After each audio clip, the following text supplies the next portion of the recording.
Enquanto Jesus caminhava, viu um homem que era cego de nascença. Perguntaram-lhe os discípulos: Mestre, por que este homem nasceu cego? Por causa dos seus pecados ou por causa dos pecados de seus pais? Disse Jesus: nenhuma coisa nem outra, mas para nele se mostrar o poder de Deus. Na Bíblia, como na vida, encontramos muitas ocasiões em que o inocente sofre tanto quanto o culpado. E quando o inocente sofre devido ao julgamento do culpado, isso não significa que o inocente também esteja sendo punido. Embora possa parecer o mesmo de uma perspectiva humana, para Deus não o é de forma alguma. Lembremos-nos das coisas antigas. Eu sou Deus, eu só, e não há outro como eu. Eu posso dizer-vos o que irá passar-se posteriormente.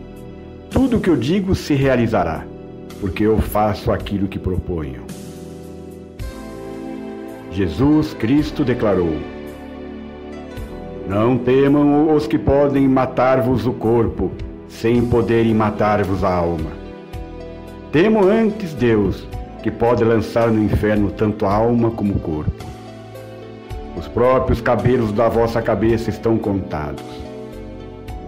Nos dias de Noé, as crianças, que eram inocentes, claro, também sofreram e morreram no dilúvio. Mas elas não foram punidas pelo dilúvio. Disso sabemos pela seguinte passagem do livro de Ezequiel: aquele que pecar, esse morrerá.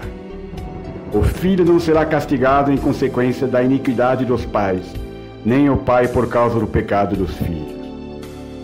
A pessoa que for reta terá a recompensa da sua retidão, tal como o pecador terá a paga da sua própria maldade. Mas qualquer pessoa pode sofrer devido à culpa de outra. Apesar de inocente, pode ser declarada culpada, sofrendo uma injustiça de um julgamento, e de fato isso acontece o tempo todo. Sob a perspectiva de Deus, isso é possível.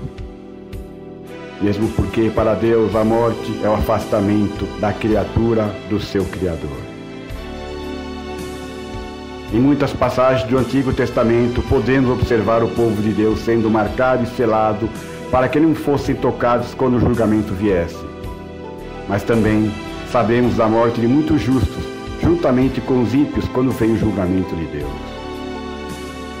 Sua inocência não era uma promessa de que seriam poupados do sofrimento, mas sim uma promessa de que não estariam entre aqueles para quem aquele sofrimento seria um julgamento e uma punição de culpa. Essa diferença é real e clara conforme Deus nos revela nas Escrituras. O escudo de Deus nem sempre nos garante proteção física contra acidentes, doenças e violências deste mundo. Deus nos fornece a libertação que importa, a libertação espiritual. Devemos ver as coisas como aquele que vê o fim desde o princípio. E Deus se preocupa acima de tudo com o nosso bem-estar espiritual. As coisas do Espírito é quem deve chamar as nossas atenções. O apóstolo Paulo nos ensina: aqueles que se deixam levar pela natureza humana pensam apenas em dar prazer a si mesmo, mas aqueles que seguem o Espírito fazem o que agrada ao Espírito. Com efeito, pensar conforme a natureza humana conduz à morte, ao passo que pensar segundo o Espírito leva à vida e à paz. No livro de Jó, o mais antigo das Sagradas Escrituras, Deus submete Jó, seu servidor predileto, a uma série de tragédias pessoais através das mãos de Satanás.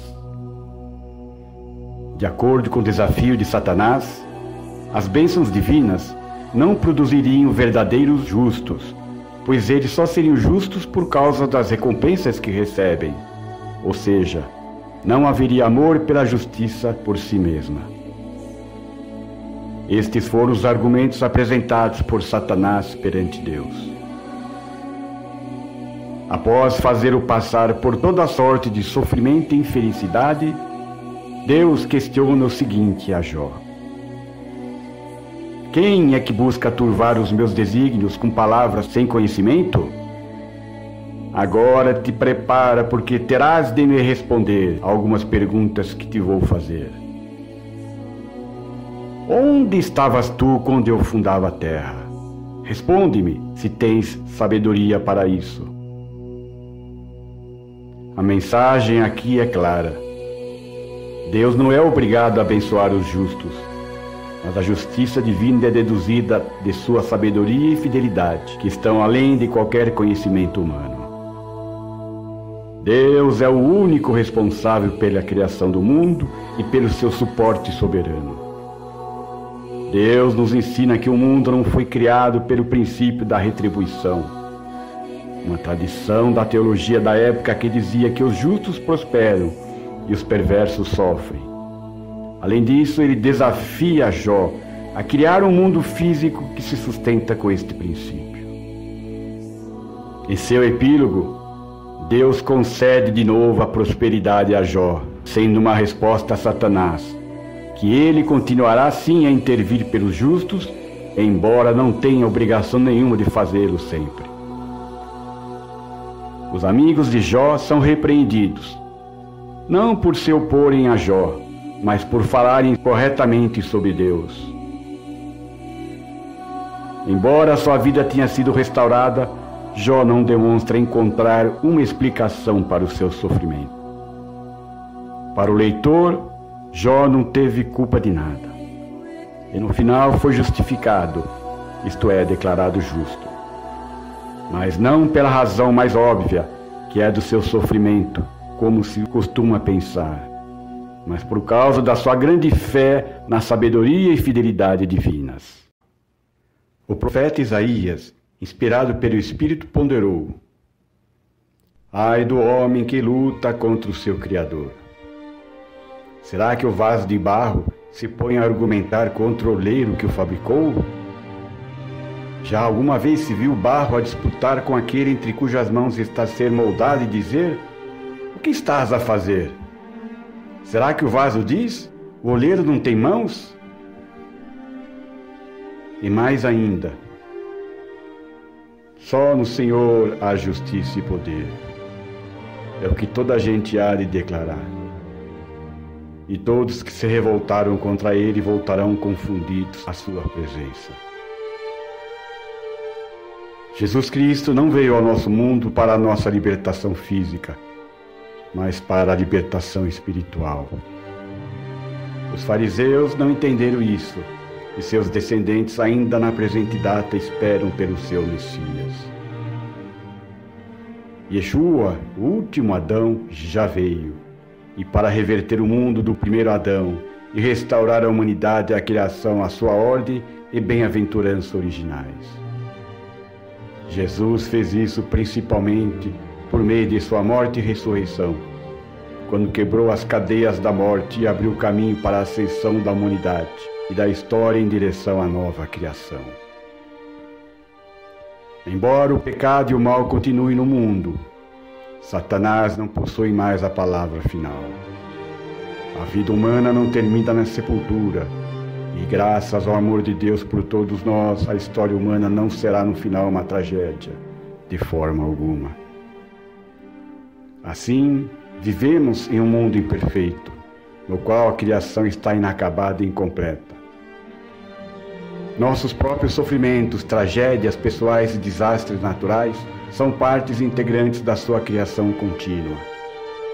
Se Deus interviesse nos processos da natureza, Ele encurtaria todo o curso da saga humana, e Ele nos mostra a sua escolha de não fazer isso.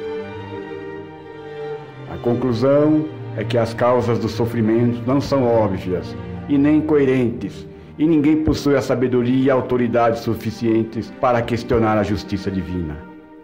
Mas com certeza podemos responder à pergunta: onde Deus está diante de tantas dores da nossa humanidade sofredora? Nunca podemos esquecer que em Jesus Cristo, Deus levou o sofrimento humano para si mesmo. O Calvário continua ao longo da história, Mas se o Calvário levar à ressurreição, então o fim do mundo será glorioso, em que todo sofrimento e desastre serão superados. É por isso que a imagem de Cristo na cruz é tão importante para nós.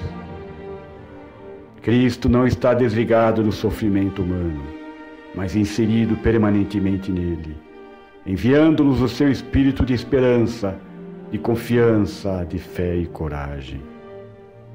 Aleluia! Temos um Criador que sofre juntamente com a sua criação.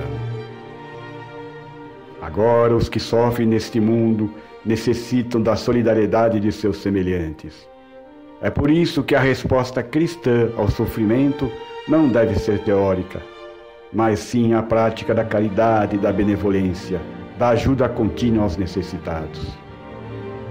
Somos chamados a ser o rosto e as mãos de Cristo em tempos de sofrimento, de tragédias pessoais, de doenças e desastres. Somos também chamados a ser persistentes na fé e na esperança de uma vida eterna e gloriosa ao lado do Pai, que nos reservou tudo isso pelo seu amor eterno por todos nós, desde o princípio do mundo. Amém.